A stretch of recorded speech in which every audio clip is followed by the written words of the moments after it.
Welcome, everyone, to Rutgers Live at the Voice of College Football. We've got a great show planned for you tonight. Along with me is my fantastic co-host, Gabriel Pickup. If you like the show, hit that like and subscribe button. And as always, we welcome your comments on this show. So what we're going to talk about tonight, first, Gabe's going to give us some updates on Rutgers football. Then we're going to ask the question, can Rutgers make the college football playoff? And third, we're going to ask the very controversial question, is there a QB battle going on in Piscataway? So let's begin with the first segment. Gabe, you have some updates for us. What are they? Yes, I do. I have 4 unique updates, and I will pause after each one to hear your commentary because you're a very opinionated man, so I want to hear what you have to say about these. Yes, I'll be running for Congress in 2028, and the people of New Jersey and District 5 are going to elect me because I care about the people, not the politics. But go on, please. Power to the people. That's a good campaign. So update number 1, no controversy here. I'm sure that we'll both agree this is fantastic news.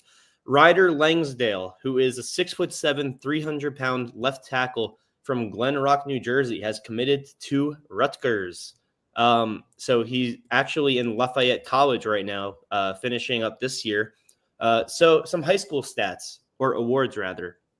2023 FCS Football Central All-American, 23 and 24 All-League, and that was actually provided by him himself via his Twitter bio, and he is a Jersey kid, so he's coming back home.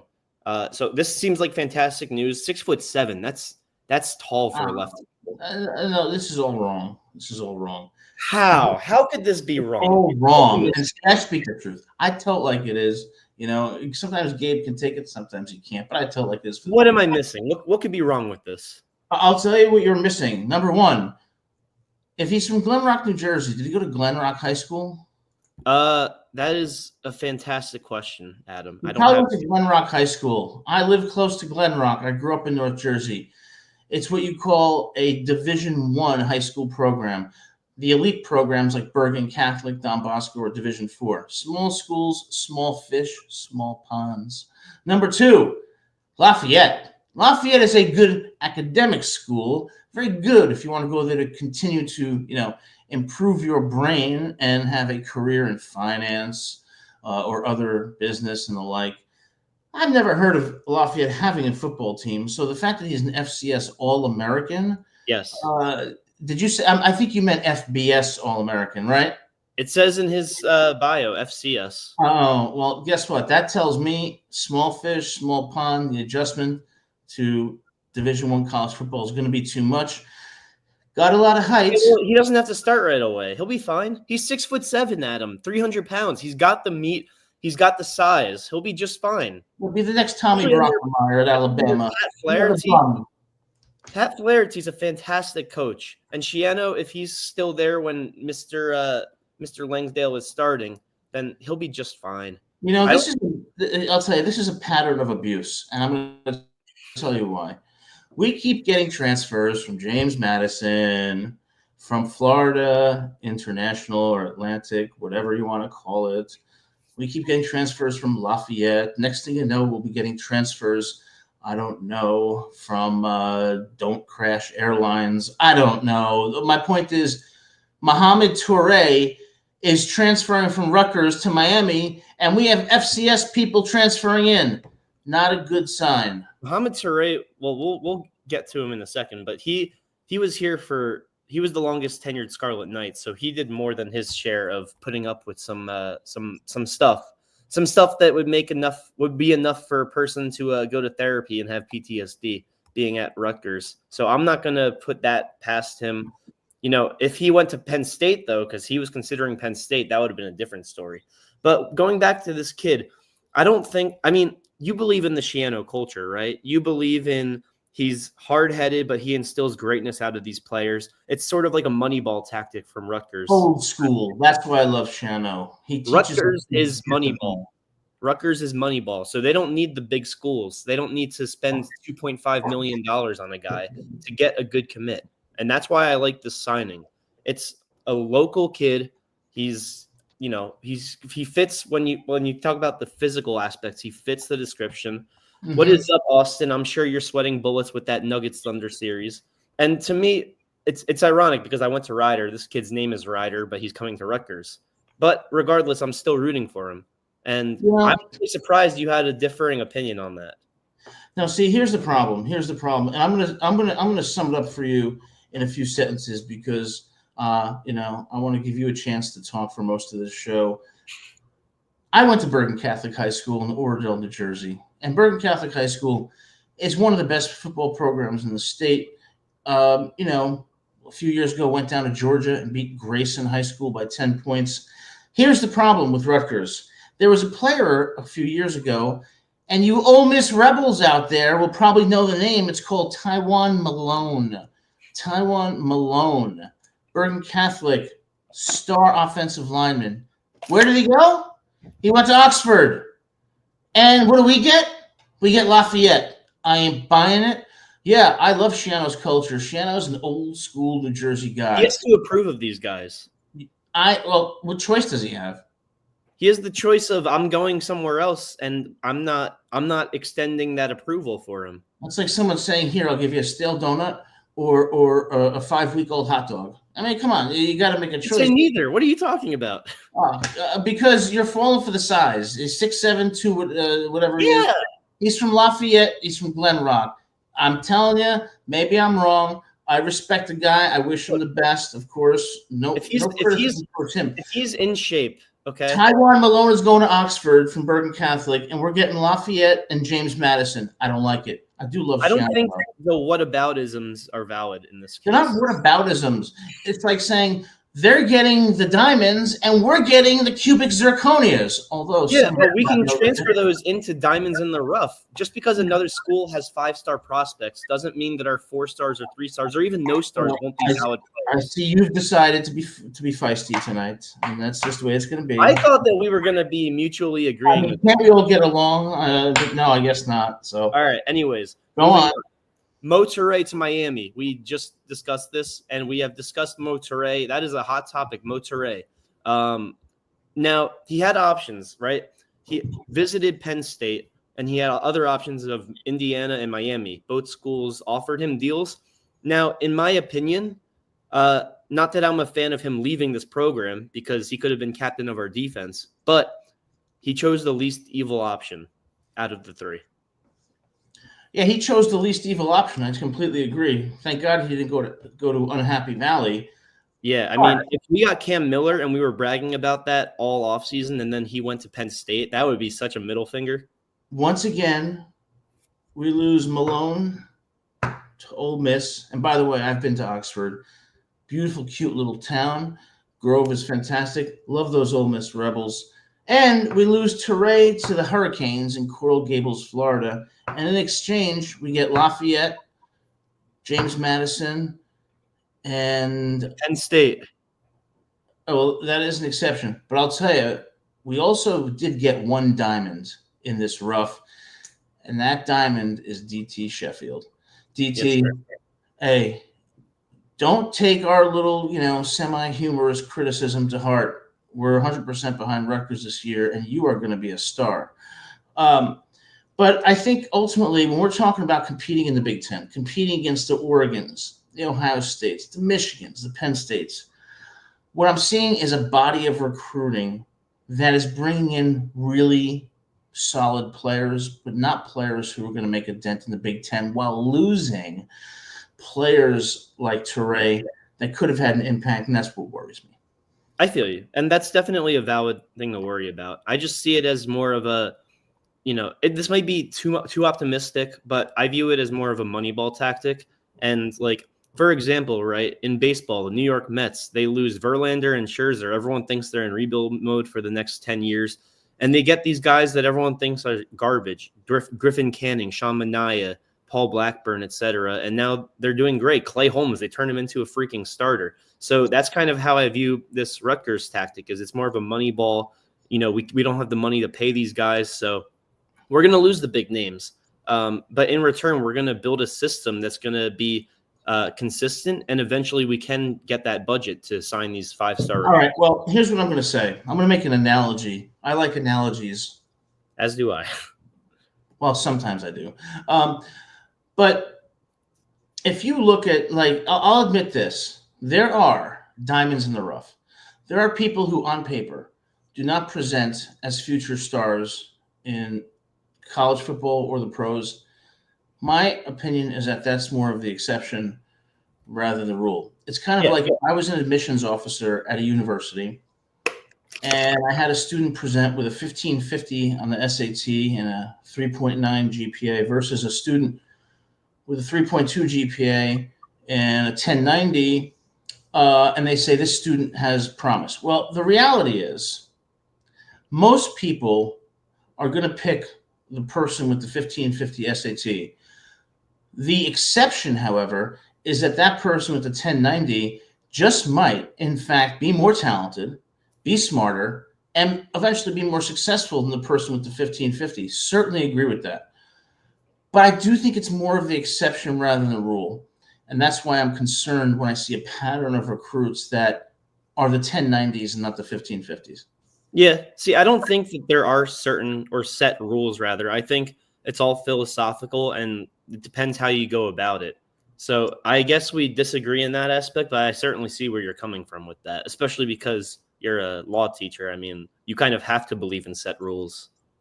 Oh, see, always insulting the lawyers, always taking a subtle jab at the attorneys. I was trying to I was being a little sympathetic, empathetic, saying this is where you're coming from and I understand. Well, the fact that I don't know the difference may be a problem with me rather than you. So good point there.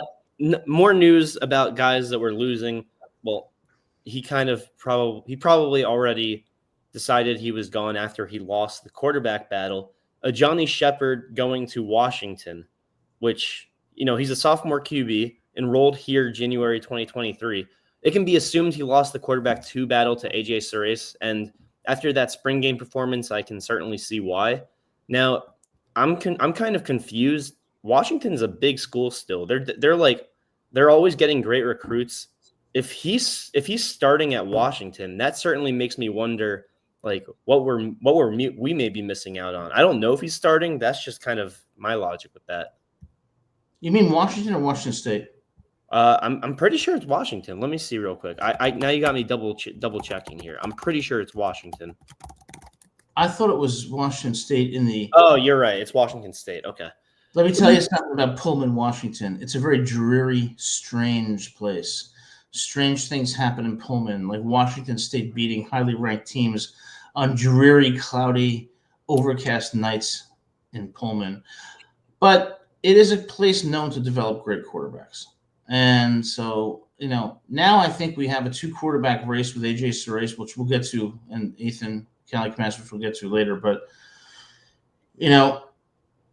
there's something I think that we really have to be proud of about Rutgers and not miss, the forest for the trees, is that what Rutgers does with its players, its culture with Greg Schiano builds great men. Reminds me of my parents when I was growing up. You got to overcome adversity. You got to be tough. When you get a 95 on a test, you don't celebrate. You say, where were the 5 points I lost?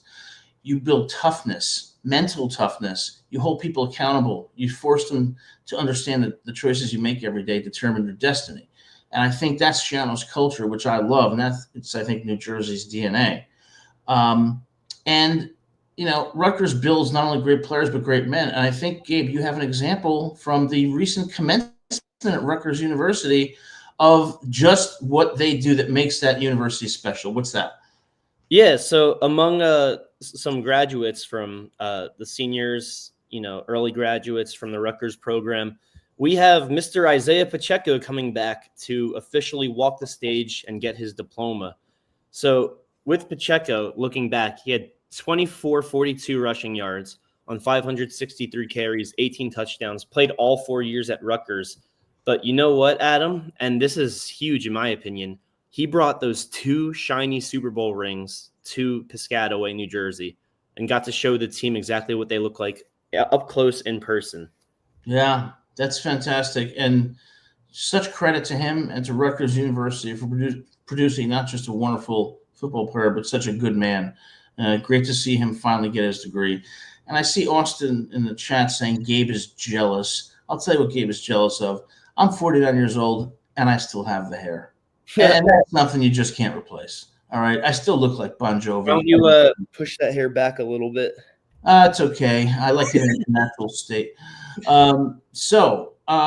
Great updates from you today. It looks like Rutgers is going in a great direction. It's going to be an exciting season. And with that excitement, it just has to beg the question, Gabe. We know the college football playoff has 12 teams right now, likely going to expand to 16. Yeah. Is there a chance Rutgers this year can fit into that 12-team mix, especially considering their schedule and comparatively the schedules of the other Big Ten teams? What are your thoughts? Okay. There's a chance, but that chance is statistically not probable enough to be concerned. I forget what it's called, right? I took statistics in high school, advanced placement statistics. When the P level is lower than 0.5%, it's not a statistical concern. That's where we're at, Adam. I believe we have less than a 0.5% chance analytically to make the playoffs, given how tough the schedule is and the fact that even in our own conference, are we top 10? Now, yeah, well, on this question, I really want to hear from people who are watching. I want because when I look at the schedule, I'm kind of in the same boat you are. You can go either way. You could say, well, let's make it another analogy. Who would have thought the Knicks would be up 3-1? All right, but they are. Who would have thought the Giants would have beaten the undefeated Patriots in 2007? Who would have thought the 96 Yankees would have taken out the Braves and Greg Maddux, Tom Glavine, Steve Avery, and, of course, John Smoltz? These things. Who would have thought Ohio State would be Notre Dame? Oh, wait, everybody. Who thought Ohio State? Well, we'll get to that in a second. But who thought Ohio State was going to beat Miami in 2002? Who thought Notre Dame was going to beat Miami in Catholics versus Convicts in 1988? Who thought USC in 1997? Ohio State with Mr. Cardale Jones. Who thought they would win? Right. Yeah. I remember going into that year. Florida State was 2 years undefeated. Yeah. Who thought Vince Young in 2006 on 4th and 7 was going to score to beat Matt Leinart, Reggie Bush, and those Trojans? So I guess my point is it possible? Yes. Is it probable? No, I agree with you. And I keep coming back to that Iowa game. Yeah. Here's the thing, right? I run the Voice of College Football Instagram account and X account. I make daily posts on it. You put pictures of me up every day? Of course. You should. Yeah. So it'll go viral. It'll have 1 million subscribers. I'm not saying I'm the only contributor. I'm one of the contributors to the accounts. Now, one of the posts I made the other day, right, it was top 10 Big Ten schools. And as much as I wanted to, I did not put Rutgers in the top 10. In the Big Ten schools? It's not a top 10 Big Ten program if you look at it from an unbiased point of view. So you're putting Minnesota ahead of Rutgers? I put who? You're putting PJ Fleck and his bow tie ahead of us? Do you want to here, I'll pull up the list real quick. No, you just can't drop a top 10 list and not say it. Yeah, I'll drop it real quick. It's like my girlfriend when I asked her to marry me 20 years ago. It's funny because I'll let you know in 3 days. What the hell is that? I said, Garrison, who runs the Ohio State channel, he actually said that I ranked Illinois too low, but nobody said anything about Rutgers not being on it. Now, I'm going to say it real quick, and then we can run through it slowly if you'd like. But I had Ohio State, Penn State, Oregon, Michigan, USC, Washington, UCLA, Nebraska, Illinois, Iowa. Okay, I'm going to take – that's a good list. That's a very good list. Now, I wanted to squeeze Rutgers in at 10, but I just couldn't. And there's 2 teams, though. I wanted to rank Nebraska lower because I don't think that Dylan Ravioli is legit, but I couldn't do it to them either. That's the first thing I was going to say. First of all, Dylan Raiola, who is the starting quarterback for Nebraska, is not really Dylan Raiola. It's an actor playing the role of a quarterback. Yep. If you see how he looks and has that Hollywood persona, Hollywood is paying millions to some actor to go in there and play the role of Nebraska quarterback known as Dylan Raiola. He's Spencer Rattler reincarnated. Yes, and he's not going to go very far in my view, but maybe a wonderful person. Nebraska, the problem I have with including Nebraska now historically, I would agree with your picks, but when I look contemporaneously, Nebraska just hasn't been really relevant in a decade or so, especially after the Scott Frost debacle. But we beat them last year, right? No, we lost 14-7. Yeah. Oh, I guess because it was close. I just took that with I'm clickbaiting everyone with the list. I'm surprised it didn't get that much controversy, honestly. The biggest problem people had with it was Illinois being 9. They thought it should have been like top 5. Yeah. Well, let's say hi to Jackson Johnson. Jackson Johnson. Jackson hosted Alabama at the Voice of College Football and at the Voice of College Football late night on Sundays. Yeah. And he does a ton of stuff behind the scenes for the company. So he might be company MVP, that guy. Absolutely. And I see we got Austin here saying Gabe is clickbaiting. Austin, lots of talk tonight.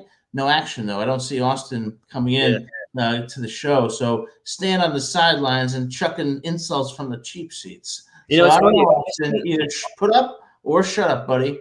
And Austin and Jackson actually have a show together, too, that I was watching the other day. It's very good. I like that show.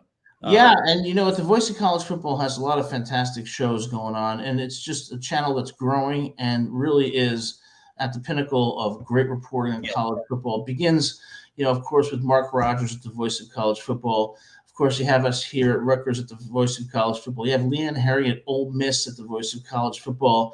You've got Ben over at Oregon at the Voice of College Football and his great cast. So we've got a channel here that's TJ over at Michigan. TJ and John over at Michigan at the Voice of College Football. Fantastic show. Thanks for reminding me. Yes, sir. Now I want to digress real quick. So Rutgers was floating around number 11 and number 12 when I was looking at a bunch of lists. Nebraska was consistently at the 7 to 8 mark, and Illinois was a tough rank because they were as high as 3 and as low as 17. So who was as low as 17? Illinois was as high as 3 and as low as 17. Okay, anyone who puts Illinois 17 is ridiculous. All right, Illinois had a very good team last year and historically has been, I would say, upper middle class, if you forgive my analogy.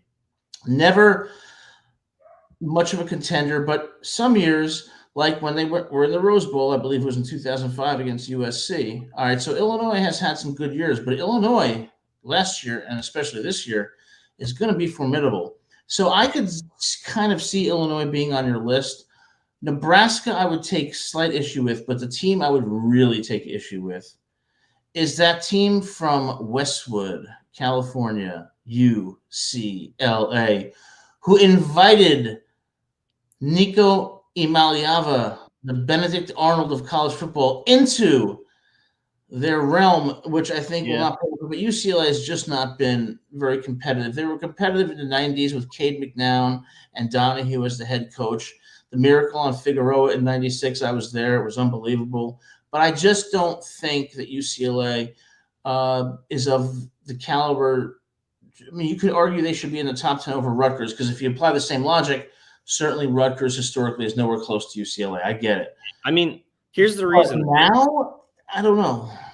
The thing is, what made me put them on this list, and specifically over the others, is they're showing that they're not afraid to spend. And with Nico, you can say all you want about his character, but the talent that man is, he is an elite college quarterback, and you can't take it away from him. You can't. No. You can't. You can't separate why numbers do not lie. You cannot separate character from talent. One influences the other, particularly character influencing talent. Those are the intangibles that he does not have. And his numbers at Tennessee were not that good. And what he did, threatening to stay out of the playoff game, apparently, and then leaving his team like this, no. But I don't want to talk too much because we have one of the stars of the Voice of College Football who's just called into the show, our good friend Jackson Johnson. Jackson, thanks so much for calling in. How's it going? Oh, it's going pretty good. Just making sure some certain heads on SEC Network are knowing about Mark Rogers. How you gentlemen doing tonight? We're doing good. Doing splendid, yeah. Oh, man. We're getting closer, 102 days till week 0 and 109 days till week 1 Saturday, 107 days till week 1.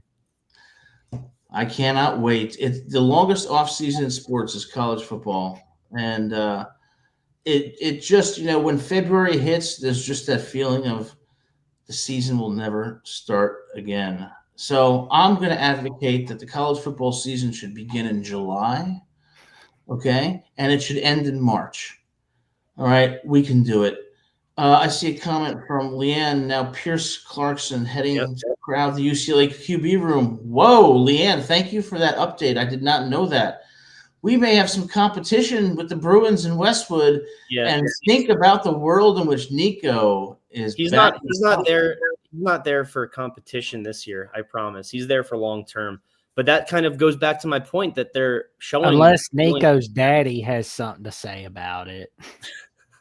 And Nico's only a sophomore, so maybe Nico starts this year, but Pierce Clarkson could come in.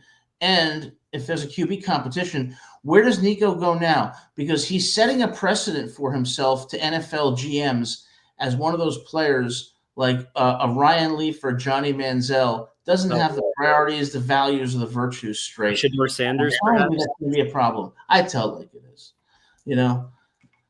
But Jackson, what do you think? Well, I've been looking at the schedule for Rutgers. I mean, the non-con schedule looks easy, but Ohio, Miami, Ohio are not easy. That's something I've noticed. And Iowa, I'll be honest, Rutgers is that trap game for Iowa because they're going to be thinking about Indiana going into week 5. So that's going to be a good one right there. And we're going to learn a lot more about Rutgers by that time. See, my problem with the schedule, right, is Ohio is considered one of the not must wins, but assumed wins. But they won 7 games in a row to end last year. And if that's one of our easier opponents, that's why, I have faith on a week-to-week basis. But objectively, looking through the schedule, that's why I'm saying we're not making the playoffs, and it's statistically extremely improbable. I went to Ohio State for my law school degree, and I got to tell you, I know Miami of Ohio. They have great Halloween parties. That's what Miami of Ohio is known for. I'd like to know who these 7 teams are that they allegedly beat. Let me guess: Lafayette, James Madison. I'll run through it real quick. Well, wait, now here's where the truth comes out. Jackson, I'm just saying. I tell it like it is. Ohio University 2024 schedule. So they beat Jackson State, Miami, Ohio, Ball State, Toledo, Eastern Michigan, Kent State, and Buffalo. Oh, it's cold in Buffalo. It is cold in Buffalo. It's cold in Ohio too. So why do you guys think because Jackson, when you brought that up, when we were going through the schedule early on an earlier show, Gabe said the exact same thing, that Ohio's going to be a really tough game. So it's in Piscataway.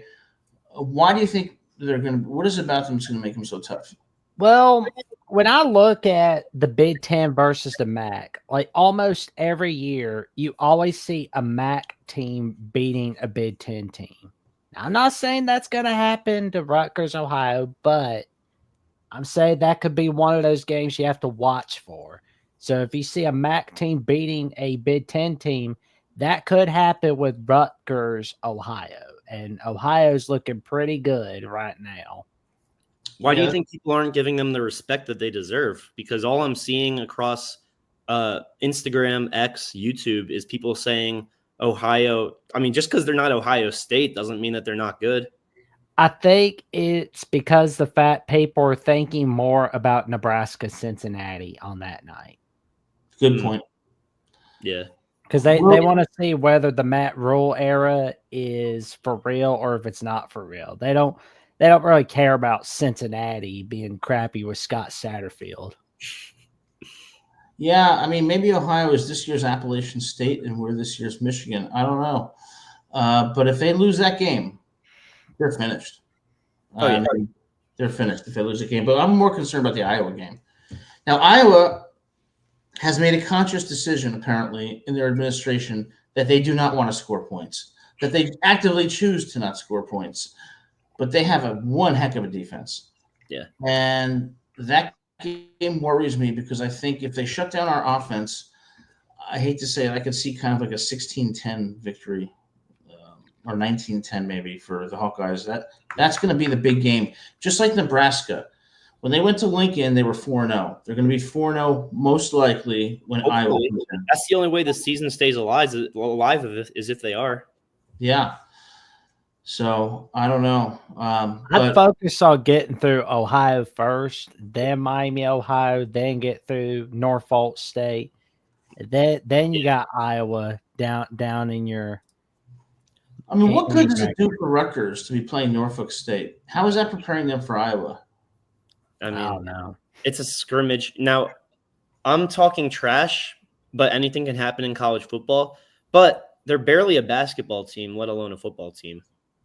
Yeah, well, I will say this, Gabe. Speaking more broadly about Rutgers and the great state of New Jersey, one thing we will welcome in the NFL this year is our good friend Jackson Dart from the Ole Miss Rebels to our friends to our New York Giants. I mean, we can't, and we've got Scattaboo from Arizona State throwing up on the field, giving his heart to the game. Reminded me of the Rocky movies.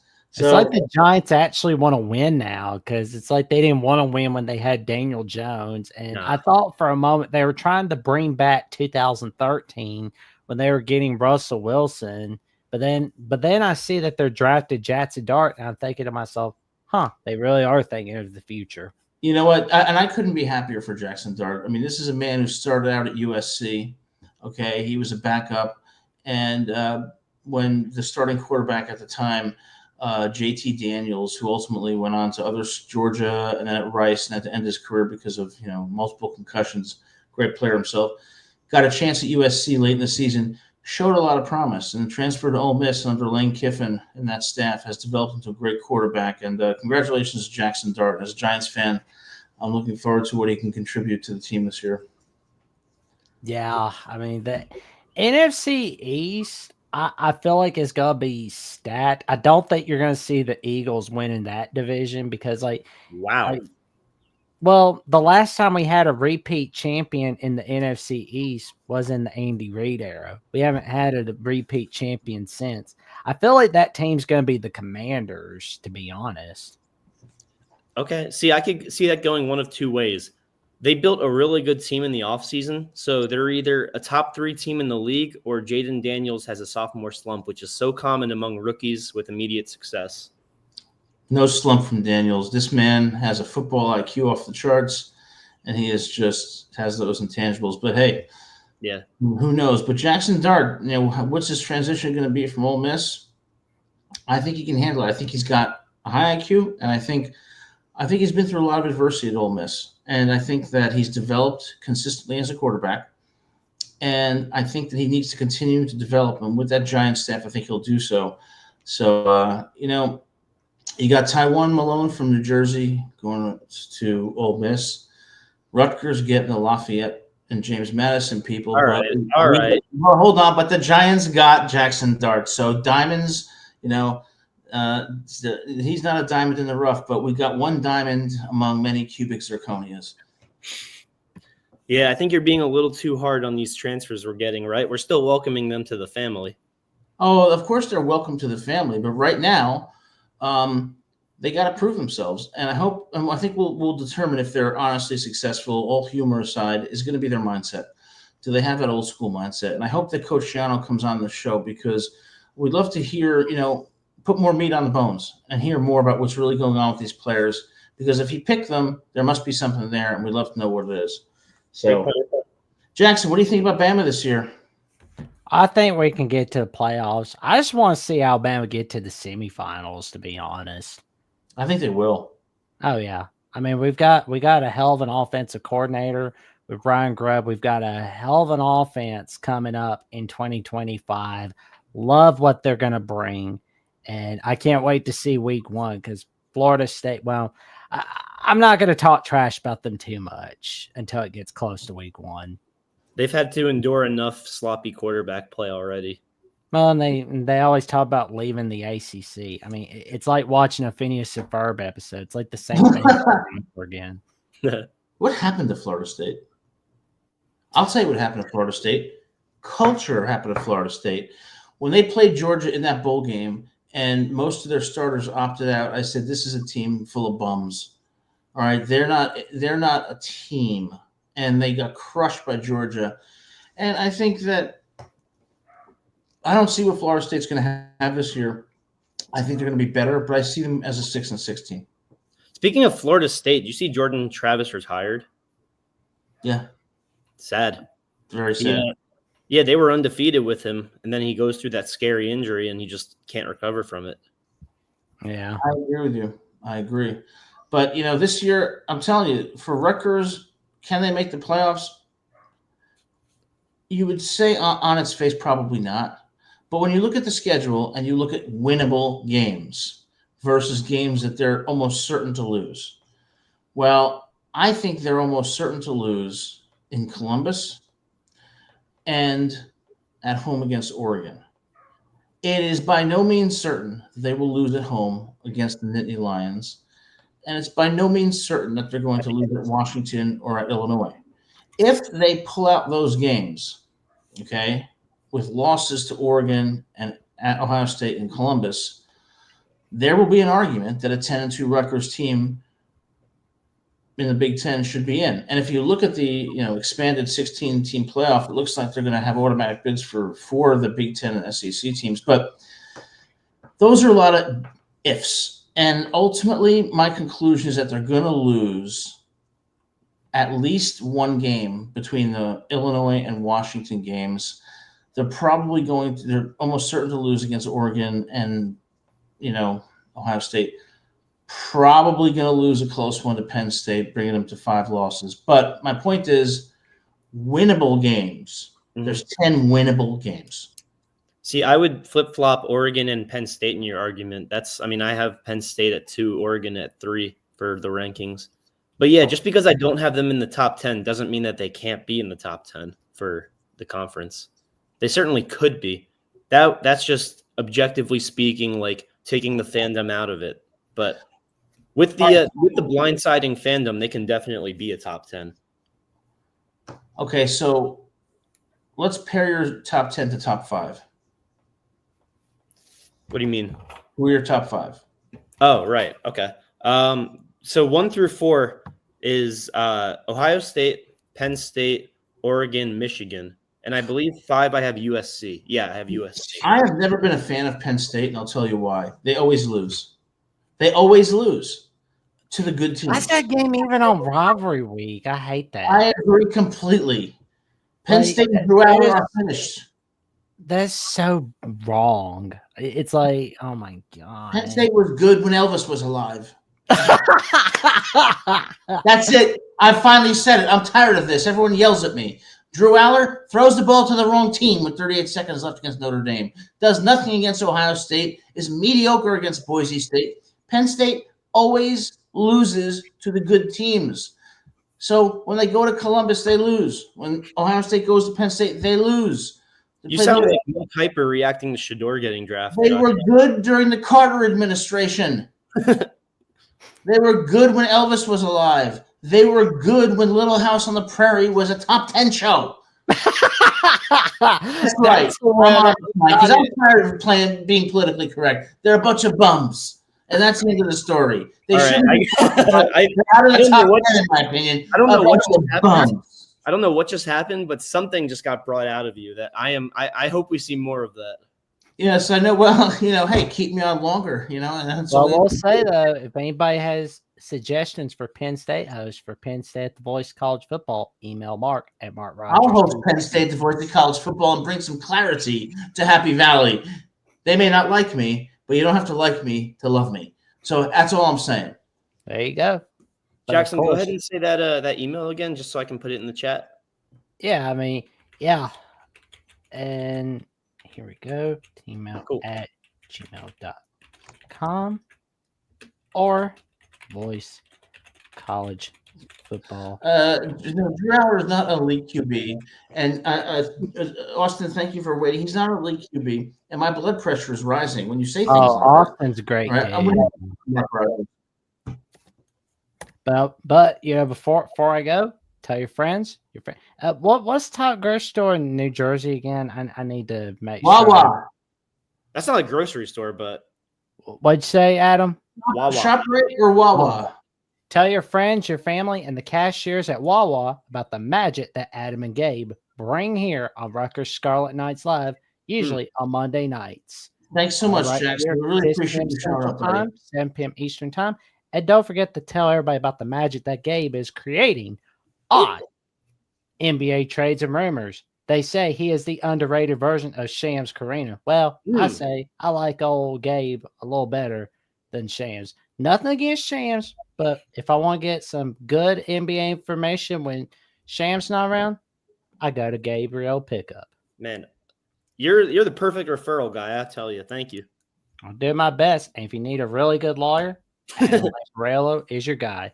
Check him out on SC Trojans 97 on @/Twitter and on Instagram at Adam Lamparello.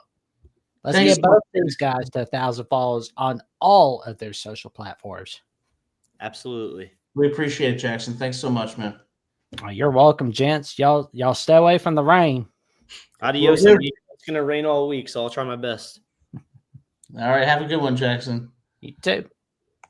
All right, that's Jackson Johnson from the Voice of College Football, host of Alabama at the Voice of College Football. Thanks so much, Jackson, for coming on. Now we have our good friend Austin coming on to explain why I'm right and why Gabe is wrong. Austin, how you doing today? I'm doing good, gentlemen, doing good. And I got to say, Adam, I have an argument for why Drew Aller is the best quarterback going today. Oh. Oh. I think you already got Austin. It is your – go ahead. So here's what I want to tell you, Gabe. I mean, not Gabe, Adam, wrong art person. Here we go. We'll get it. But you say Drew Aller is no good. He throws to the wrong team. Yes.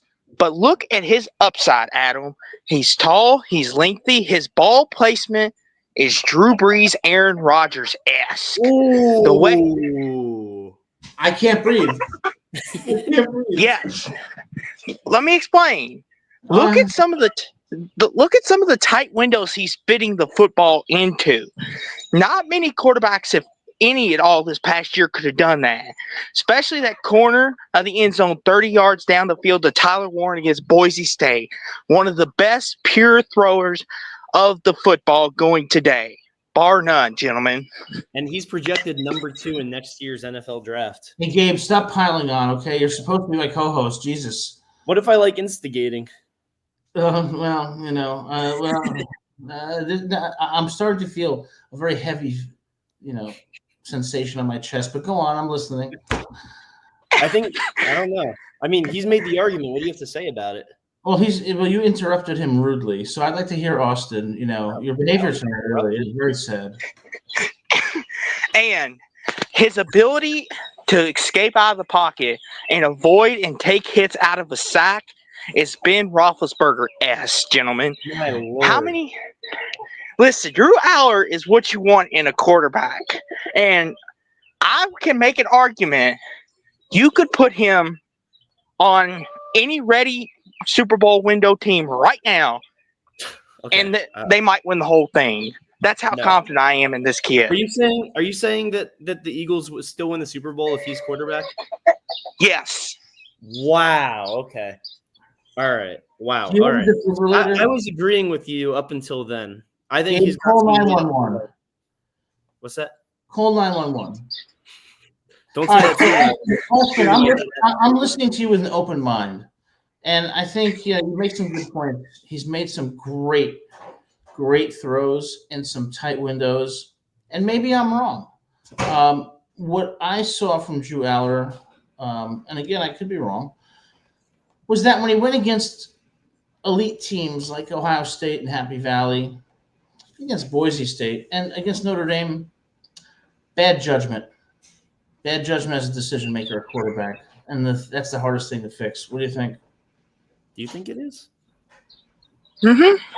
Well, and this is where I agree with you, Adam. I will say you are right. It was bad judgment, and we're all in agreement that was a stupid throw.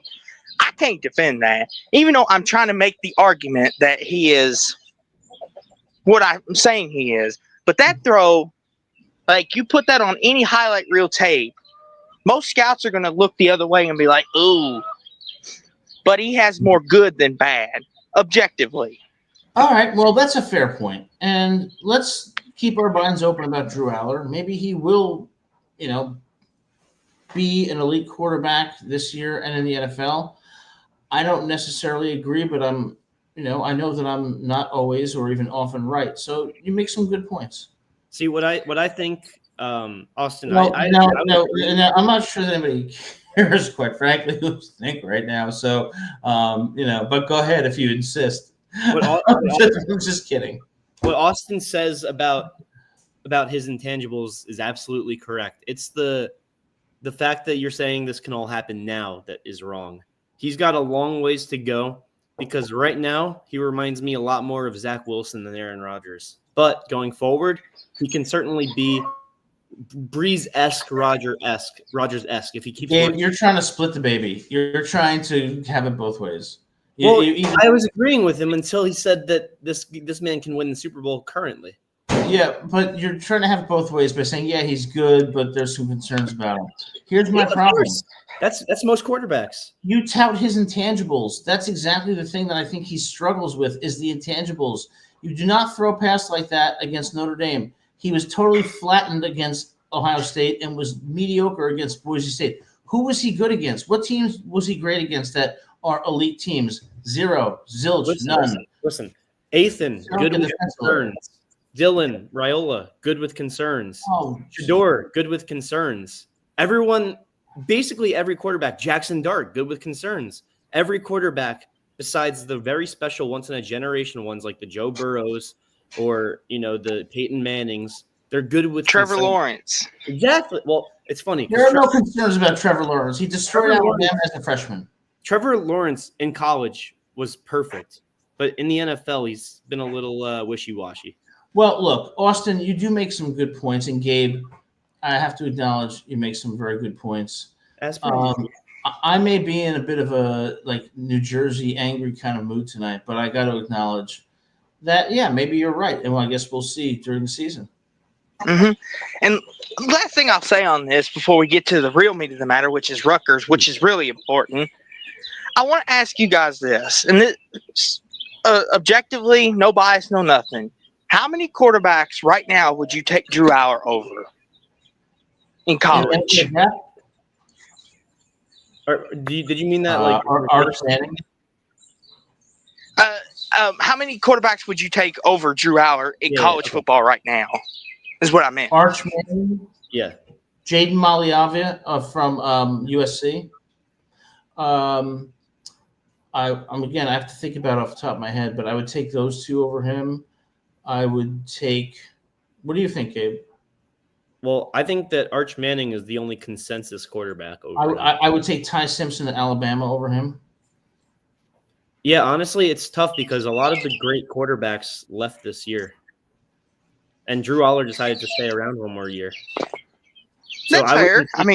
I wouldn't take too many guys over him just because of the fact that a lot of the good guys left. You know what, guys, I hate to – well, not that I hate to, but – it's weird because I keep finding myself going back to Ole Miss on this show for some reason, but I could see Drew Aller benefiting tremendously from being Ole Miss's starting quarterback. And the reason I say that is if Ole Miss gets that offensive line together, Ole Miss has the playmakers. I don't think Penn State has the playmakers. I really don't. And I think – so on that point, you might be right, Austin, that in the right system with the right fit, he could be a star. So, hey, my mind is open and my heart is still beating. So life goes on. Mm-hmm. And the thing is, too, Adam, like you said, I think this year was probably Penn State's best chance to win the whole thing. They had everything right in front of them. I know this year a lot of people are predicting them to be preseason number one, win the whole thing. Drew Aller, Heisman year. We'll have to wait and see because they lost a lot of talent. But one of the things I wanted to touch on is the headline here. Can Rutgers make the college football playoff? Now, Adam, I know you've been very vocal about 2026. And, Gabe, you've been very optimistic as well. What has changed your mind, gentlemen, to think that this could be the year? Well, I think it can be, but I don't think it will be. So my mind is still firm that we won't make the playoffs, but I think we can have a positive year and maybe build towards that 2026 year when our schedule is a little easier. Assuming that none of the schools we face in 26 and not 25 don't get insanely better. But it's the fact that we have the culture, that it's a good culture. It's just on paper, we're not top 10 in the conference, let alone top 4, top 3. So it's very improbable. In order to do so, what Adam said earlier, I think holds true. We have to beat at least one of the 3 quote unquote unbeatable teams. And I think the most likely opponent that we beat is Oregon. Adam thinks it's Penn State. As long as we beat one of those and we go undefeated for the rest of it, we have a shot. But if we lose even one of those other games, we'd have to beat 2 of those 3 unbeatable teams, and that's just not going to happen. Yeah, so, Gabe, I think that's a great comment. And, Austin, here's where I go. I look at this from 2 perspectives, what Rutgers' potential is and what will likely happen. And when I look at the history of Rutgers football, what it tells me is that although there are 10 winnable games, in my view, that could lead to a 10-2 season, historically, Rutgers does not win all the winnable games. No. So I see them tripping up in games like they did last year against UCLA, Wisconsin, Nebraska. Those were all winnable games that they lost, including Illinois. So although I think their ceiling or their upside is 10 wins, that would reflect such a departure from their historical performance in which they win some of the winnable games and not others. Yeah, and honestly, what I'm looking for those 3 games is competitiveness, because you look at our streak of not beating a ranked football program. I forget what it is. It's like 0-28, 0-29 or something, and like the last, however many. But it wasn't the fact that we were losing those games. It was we were losing them by, God, I can't even count the amount of possessions on my hands. We were losing them by like 60, 70 points. So can we stay competitive in these games? Because if we beat one of those 3 teams, the Oregon, Penn State, Ohio State, and then the other 2 are competitive, then we do have a fighting chance. But we have to stay competitive in those ranked games. And here's the thing, too, that I've noticed. Oregon, I could totally see you all winning that game and upsetting. And here's a couple reasons why. Because we saw the game against Wisconsin last year. Considering Oregon had played 8 straight weeks, they were kind of exhausted. But that's no excuse. We can't use that, because you could use that for a lot of teams. But I could see that being a scenario for Rutgers. Maybe where Oregon's a little beat up and they're coming into Piscataway. Maybe at the time Rutgers has only got 1 loss. And College game day goes to Piscataway. The crowd's jumping. It's a blackout. The conditions could line up perfect. Good. Go ahead, Gabe. I was just going to back you, man. I think it could. Austin, which game between, because it's not Ohio State, which game do you think between Oregon and Penn State do you think we're more likely to win in? Oregon. You think so? Okay. I would say Oregon, because I think Penn State's defense, even if their offense isn't humming, I think their defense has always been great. I think they could stymie the Rutgers offense enough until their offense gets going. That's what worries me about even Iowa or even Penn State, is that those defenses are going to stymie us and their offenses are just too explosive. The reason I put Penn State as more vulnerable, like our likelihood of beating Penn State is higher than Oregon, is I just do not believe Drew Aller and that offense is going to present as much of a challenge as Oregon will. But I guess we'll see. And the truth, for the first time in I can't remember how long, I'm looking forward to those big games. Well, that's the thing too. Isn't that kind of cool that we're at a point again in Rutgers history where you're looking forward to Penn State, Oregon, and in some level Ohio State, because there for a half, Rutgers played a pretty decent this past year. That's definitely the one that. 2 years ago in Columbus, I think they lost 38-16, but it was competitive in the first half. So I think, Austin, that's an awesome point, is that we have a reason to be excited about Rutgers football for 2025, and even bigger reason to be excited for 2026. And it's nice for Rutgers to finally be back in the conversation again under Shiano. Mm-hmm. And I'm not going to go crazy and say y'all are going to contend for the Big Ten or nothing. I could see easily Rutgers rattling off 9 games. I think the big prove-it game will be against Iowa. I think that's going to be the one where we find out what you're made of. Yep. Because if you beat Kirk Ferentz, you kind of got the passive acceptance. You've got the other teams' respect. If you lose to Iowa, everyone's going to kind of look at you as like, ha, same old Rutgers. Yeah. And they won't respect you. See, Iowa wouldn't present as much national coverage as a game like Nebraska would. That's the game where I think if we spank Nebraska, that'll put us on the map and that'll make teams respect us. Because even if they're not as great as Iowa, which that's a debate in itself, they have more national coverage because of the Mahomes Jr., the Matt Rule system, because he's an NFL coach now in college football. That's the game to me. We have to go in there and not just win, but embarrass Nebraska. Yeah, it's going to be an amazing season. Gabe and I are going to be in person in Piscataway for that Iowa game, reporting live from Shea Stadium, or as Coach Shao calls it, SHI Stadium. But you guys have great points. I think Austin, maybe 9 wins is their ceiling. Will they get there? Yeah. I see them struggling in Seattle against the Huskies. I just think it's going to be too much for them. Illinois they could struggle against, and I don't. All the chips have to fall the right way, and I think 1 or 2 chips won't, and that's why I think 7-5 or 6-6 is more likely. I mean, chips the right way for 130, however many out of 134 teams, right? It's just a matter of the fact is like the consensus among Scarlet Knights fans. So I can't even imagine with like unbiased, sports media analysts is the window is 3 games to 9. And that's a huge range. Like the higher teams like, Bama, Ohio State, they're saying like, 10 to 12, that's the window. Or like, the lower level teams, it's like, like 1 to 5. But for us, it's a 6-game window, probably. And the thing, too, is, you mentioned Washington. And, of course, I'll have to bring up this faithful game here in a minute because I do want to ask about it. And I think y'all know where I'm going. But Washington's going to be interesting because if they put that game at nighttime, I want to see how Rutgers handles that adversity because Washington becomes a different team when they play at night. I remember telling everyone that would listen, Washington's going to beat Michigan. And people thought I was joking. I was like, Washington at night is a different beast. And Michigan, to their credit, even though to their credit they fought, they just weren't good enough this year to get it done against Washington. Yeah, and I'll tell you, you're 100% right about Washington being a different team at night. They're also a different team generally in Seattle.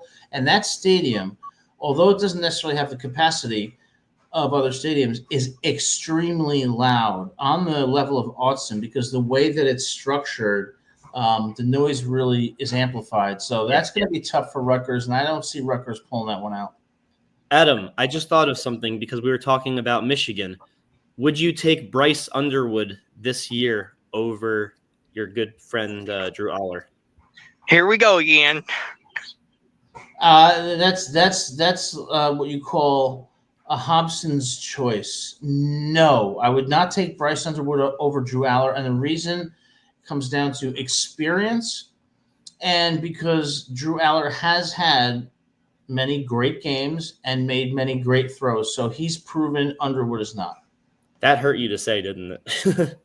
I could see you biting your tongue when you were saying that, but it's a valid point. Hey, I tell it like it is. I gotta be honest, no bias. Yeah, I mean, Bryce Underwood, he's just a huge mystery because everyone's saying this is the best quarterback since Trevor Lawrence, Joe Burrow. I don't buy it. I don't buy the hype. You gotta prove it on the field. Whoa, Underwood, that's a little much. Bryce Underwood will be a bust. You heard me. He hasn't even played a game yet. He will be a bust. And I'm going to tell you why he's going to be a bust if you'll just listen. He was committed to LSU, 100% fidelity to LSU. The moment they gave a few extra dollars, he ran like the wind and betrayed LSU. People like that remind me of Nico Imaliava. I don't want them. They're not team players. They don't care as much about football as they care about the almighty dollar. Underwood will be a bust at Michigan. You heard it here first. Well, let me just tell you this. At that age, you haven't even played a minute of college football yet. You don't have the NIL deals, let alone the NFL deals. This kid's trying to change his family, and he wants to make sure that they're set for life. So I don't necessarily blame that in year one. So he can change his family by making $2 million a year as opposed to $2.8 million. He'll still change his family with accepting a little less money. I think he's going to be a bust, okay? And I think he will not start for Michigan. I think he will not play it down for Michigan. He's like the solidified starter. Will not start for Michigan. He will not play it down for Michigan, and he will transfer after being on the bench for a year. We'll visit that week one. Hey, Gabe, who would have said the Knicks would be on the brink of going to the finals? That's a positive. That's not a negative. Hey, so no one would have said the Knicks would have been where they are now. Everyone's saying Bryce Hunter's going to be. He's a bum. He went for the money. He's going down. Austin, you guys were close to going up 3-1. Yeah, listen, we got to turn the page on that one, Gabriel. See, that's in the past. It was ugly. We got to throw it away. Game 5 tonight. Why would you say that to Austin, who's a Nuggets fan? Well, because honestly, a lot of teams had them sweeping the Nuggets, and now it's 2-2. Listen. I know this is the Rutgers channel, but since Gabe decided to start this argument, listen here, Gabe. You need to be ashamed. Go ahead. Yeah. Listen, Gabe. Listen, I'm happy that your Knicks are finally doing something. I'm glad you're finally getting on our level around here. See, your level. You won one championship. Talking about your level. Austin is 100% correct. He is 100% correct. You must listen instead of trying to fight the truth. Adam, you do not know ball. Listen, go on. Austin, please go on. Yes. I apologize for that interruption. No problem, Adam. Let me school Gabe, and then we'll get back to my last question about Rutgers here. So listen, do you have the best player on the floor currently? I don't think so, mister. Do you? Do you have a guy who is on a generational postseason run? I don't think so. Yes, we do. You're telling me Jalen Brunson is having a better postseason run than Nikola Jokic? Dude, Jokic is lucky. He throws it up and it goes in. He's lucky. All right, if Brunson's lucky, then I guess I'm Spanish because that is absurd. Listen, go ahead. How did he have no shot yesterday? He just threw the ball up and it went in. So he's just throwing the ball and it went in, 12 out of 17 times? And that never happens. Lucky. Yeah, sure. Your rate is very good, sir. Let me ask you something. If you take Brunson off the Knicks, where are they right now? Probably in the same exact position. No, not a chance. Jalen Brunson is the John Starks of the 2000s. Jalen Brunson is the clutch player of the year. He has the most clutch points in a playoff run since Michael Jordan. So he meant to bank that 20-foot jump shot, huh? He meant to bank it. No, he didn't. No, he didn't. Yes, he did. I promise you. He has the most points in a single playoff run since Michael Jordan. Austin, you deal with him. I can't anymore. We'll do this on another time. Okay, so last thing I'll say is this, Gabe. Yeah, good luck. Okay. I hope you make it past the Celtics. Tough injury for Jason Tatum. It happens. Yeah, that's brutal. That's brutal. Yeah. If we make it out of the West, I hope y'all make it out of the East so we can school you in Madison Square Garden with the whole celebrities watching the best freaking player in the world at work. Now, back to Rutgers. I want to face y'all. I want to face y'all because I do not want to hate Dante DiVincenzo or Randall. And I don't think I could stand Shai Gilgeous-Alexander's foul baiting. So I do want to face y'all because y'all are a good neutral team for me. I would not like the Thunder, and I would not like to dislike the Timberwolves. You want to know why Jalen Brunson is so good?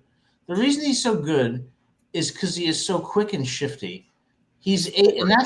that's what makes him so amazing. It's like how smooth he is in his movements and his quickness, and that's something you can't teach. So I got to give him credit for that. There you go. But in all seriousness, though, guys, in all seriousness, back to Rutgers. Love the success for Gabe. He needs to enjoy it. The Knicks have been bad for a latter part of his life, so let him enjoy it. But back to Rutgers, and this is the game I think that you all have been dreading to talk about, but we got to talk about it, and that's Illinois. How is Rutgers going to respond? Because they're going to remember that play, I'm sure. Yeah. If Coach Schiano doesn't play that play on a loop that entire week, he needs to, because he needs the players that were there last year to understand that's the difference between possibly missing a bowl and possibly making a bowl sometimes. Yep. Now, Rutgers was able to clutch it out and get the wins, but that could have easily cost them their season. I want to see how they respond this year. The only thing worse than Drew Aller's interception against Notre Dame was that play in which multiple people had the wrong angles. It was just a microcosm of why Rutgers always falls short. And that can't happen again. I think we're going to lose to Illinois again. Unfortunately, I agree. I think Rutgers goes up early against Illinois, but I think in the second half, Illinois takes over and wins by 10. I mean, I underrated them, but a lot of people say they're a top 5 Big Ten school. Oh, no. They're like 7. Oh, Lord. They're not top 5. Gabe's a lot right. of people say it. That's what Mr. Garrison. That's what Mr. Garrison at Ohio State, of Voice of College Football, says. Well, Gabe. See, we could trust you with this stuff, but when you make statements like that, we tend to lose faith in you, good buddy. I didn't say they should be. I said a lot of people think. Well, a lot of people are saying they're the next Indiana, for crying out loud. Like, that's right, Gabe. You had a point, Gabe. You're investigation back at me, Adam. I see what you're doing here. And Gabe, why aren't you outside tonight, Gabe? You were outside for a few shows. Well, it's kind of pouring out right now. You know what it was? It was that you exposed that I was using a green screen, and I got so embarrassed that I decided to come back to reality. See, Austin, all these excuses. Now he's touting Illinois as a top 5 Big Ten program. You believe this? All right. Yeah. See, Adam, you try to be cordial. You want to talk Rutgers with Gabe, and he has to ruin it. What's next? Austin, I thought that you were on my side for this.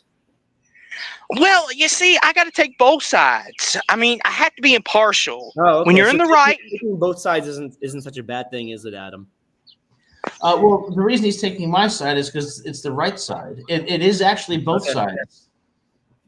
But you just touted Illinois as one of the top teams in the Big Ten. I did not. And then you blamed it on other people. I did not. I say they're 9th. But I will say this, though. I mean, do I think Illinois could be a really good team? Yes. But to people to say they're top 5, that they're the next Indiana, let's not be hasty. What Kurt Zanetti did was terrific. Will probably never be replicated, but go ahead, Adam. I know you have strong feelings on this. No, I think Gabe hit the nail on the head putting him 9, in all honesty. I think his list is pretty darn accurate, and I think putting him at 9 is right on the money. Well, yes, Gabe. We compliment you when you need it. Now, but I will say, and then you neutralize it by complimenting me. Gabe. No, see, Gabe. Just because I'm 20 years older doesn't mean that I'm on my way up. Yeah, Gabe. I mean, like, I always pick on poor Adam. That's true. We do pick on Adam a lot, but that's because he comes here with these crazy screaming matches. They're not screaming matches. They're assertive positions based on conviction. I mean, you're still wedded to Ethan Cali Kamanis. How could you possibly explain that? Because he's like unanimously the number 1 quarterback for this season. I don't believe it. I mean, now. Oh, Lord have mercy, Gabe.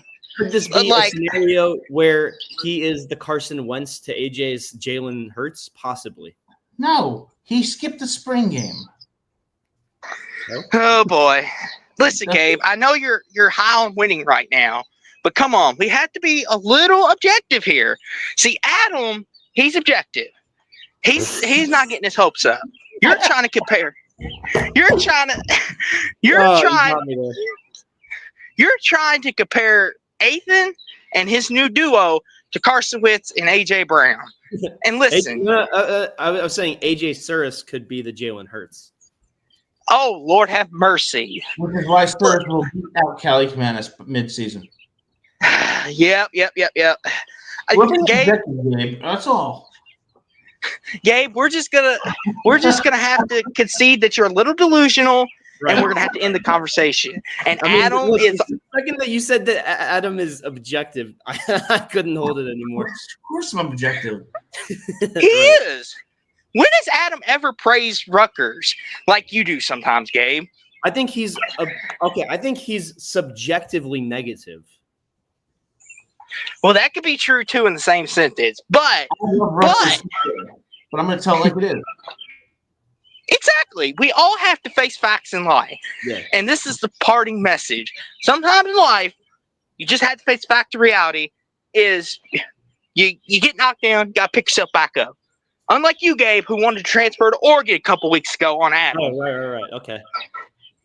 But what now? And which Adam's still not over it. Am I going to Ole Miss now because I'm wearing blue? Well, I'll leave that up to you. You and Adam will have to talk it out backstage. But it was all fun, guys. Thank you for having me on. As always, much love and respect. Respecting Gabe. Go Knicks and go Nuggets and go Scarlet Knights, gentlemen. Thanks so much for being on the show, Austin. We always love you calling in, man. Thank you. You're welcome. Have a great day. That's our good friend Austin, always with great comments and insights on the show. Austin, thanks for calling in and making this show even better. So, Gabe, before we end the show tonight, any final thoughts on Rutgers football or anything else? No, that call was just really funny, though. It brought out like the big brother, little brother in us. Yeah, it was great. But see, that's what makes Rutgers at the Voice of College Football such a great show. Is we got two hosts here who aren't afraid to disagree respectfully and can still remain friends and enjoy each other's company. That's the way discourse in this country should be. That's big. That's the Northeast for you. Yeah, exactly. If you grew up in New Jersey, people tell it like it is. They fight and then they go out to lunch together. Yep. So. All right, so this was a great show. We're going to be back live as news develops with Rutgers football, and you'll be notified in advance. If you like the show, hit that like and subscribe button. But, of course, otherwise, always will be here 7 p.m. every Monday. So we look forward to seeing you again, hearing your comments about Rutgers, the voice of college football. Thanks so much for being here, and go Scarlet Knights, and have a great evening. Go Scarlet Knights.